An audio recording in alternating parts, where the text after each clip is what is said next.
గద్దరన్నతో పాటుగా 2 దశాబ్దాలుగా ఉన్నటువంటి గడ్డం శ్రీనివాస్ కూడా మనతో పాటుగా ఉన్నారు. చివరి రోజుల్లో కూడా గద్దరన్నతో పాటుగా ఉన్నటువంటి వ్యక్తి.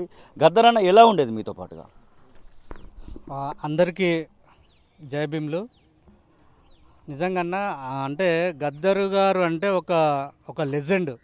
ఆయన మానవ జాతిలో పుట్టడం అనేది ఇట్లాంటి వ్యక్తులు చాలా రేర్గా భూమి మీద పుడుతూ ఉంటారు. గద్దరన్న అంటే ఆ స్థాయి వ్యక్తి అంత లెజెండరీ కూడా విద్యార్థులతో కానీ, చిన్నపిల్లలతో కానీ, మహిళల పట్ల కానీ, సామాజిక ఉద్యమకారుల పట్ల కానీ, ఎవరైతే సమాజం గురించి త్యాగం చేసేటువంటి వ్యక్తులు అది ఏ రంగంలో ఉన్నా సరే కానీ వాళ్ళని ఎక్కువగా ఇష్టపడుతున్నటువంటి వ్యక్తి అయినా.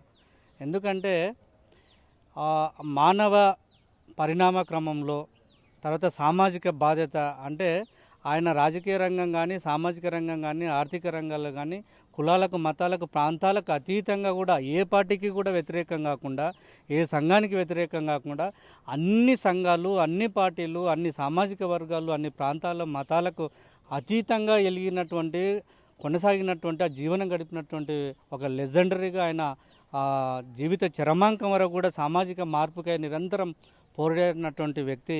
అట్లాంటి వ్యక్తి ఈరోజు చనిపోయే సంవత్సరం అయిందంటే నమ్మలేనటువంటి పరిస్థితిలో ఉన్నాం మేమంతే. ఎందుకంటే నిజంగానే ఒక సంవత్సరం చూస్తున్నాగా గడిచిపోయిందా, చనిపోయిందా అనేటువంటి భ్రమలో ఇంకా ఉన్నాము. ఆయన ఎందుకంటే చావు పుట్టుకల మధ్య ఎప్పుడు చెప్తున్నాడు, అరే మనిషి పుట్టినాక గిట్టడం సహజము, కానీ చావు పుట్టుకల మధ్య వ్యక్తి యొక్క వ్యక్తిత్వం, ఆయన యొక్క నడవడిక, బాధ్యత ఎట్లా ఉంటుంది అనేది జీవిత యొక్క చరమాంకంలో కూడా ఆయన నిత్యం కూడా సమాజం హితం కోరి బతికినటువంటి వ్యక్తి. అన్ని కులాలకు, మానవ జాతికి ఒక దిశ నిర్ణయించినటువంటి గొప్ప మహోన్నతమైనటువంటి వ్యక్తి. ఎక్కడ సమస్య ఉంటే అక్కడ అంటే స్పాంటేనియస్గా ఒక సమస్య వచ్చిందంటే అక్కడ ఉన్నటువంటి కాలస్థల పరిస్థితులకు అనుకూలంగా ఒక నిర్ణయము తీసుకున్నటువంటి ఒక స్పార్క్ అంటే ఇమ్మీడియట్గా ఆయనకు వచ్చినటువంటి ఆలోచన విధాన సమస్యకు పరిష్కారము ఆయన ద్వారా.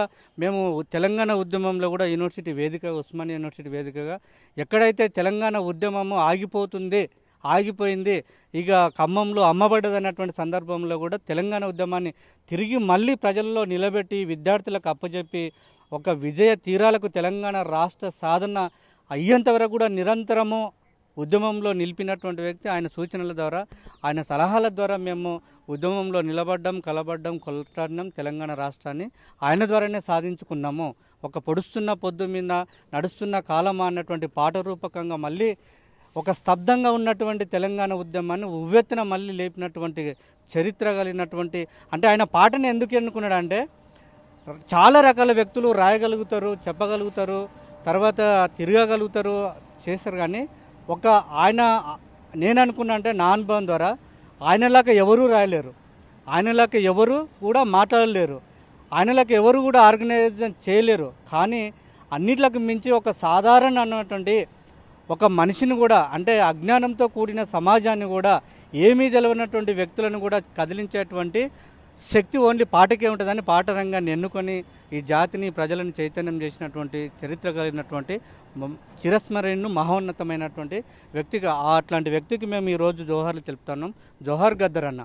అసలైన తొలి వెలుగు. ఫాలో వాట్సాప్ @తొలి వెలుగు అఫీషియల్.